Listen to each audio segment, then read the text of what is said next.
சொல்றான் பாருங்க, நைஜீரியாவின் போராட்டக்காரன், இந்த அன்பு மக்களே, நம் தாய் நிலத்தை காப்பாற்ற ஓடி வாருங்கள், இல்லை என்றால் நாம் கொல்லப்படுவோம், தப்பித்து போவதற்கும் வேறு இடம் இல்லைங்கிறான். நாங்க தப்பித்து போறது கூட எங்களுக்கு வேற இடம் இல்ல, வேற இடம் இல்ல. இன்னும் இன்னும் 100 ஆண்டுகளுக்குள்ள நாங்க அடிச்சு விரட்டப்படுவோம் இந்த நிலத்திலிருந்து. அது இன்னைக்கு தெரியும். இவர் வந்து இவர் இப்போ அந்த காடி கிதற்கே அப்படின்னு சொன்னோன்னே சிரிக்க வேண்டிய இடம். பட் அதுக்கு முன்னாடி அவர் சொன்ன ஒரு சென்டென்ஸில் ஒரு 2-3 வேர்டு என்னை வந்து குத்திருச்சு.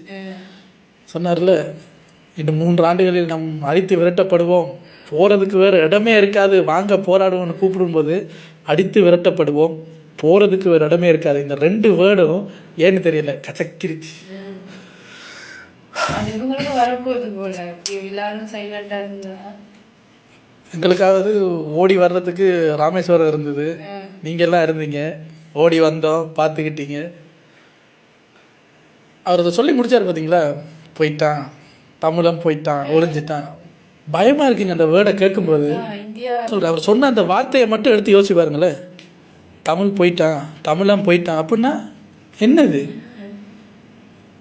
எங்கே இருந்த நம்ம கரகரகரன்னு எல்லாரும் தூக்கி போட்டு மிதிக்கிறாங்க கோயில் மாடு மாதிரி.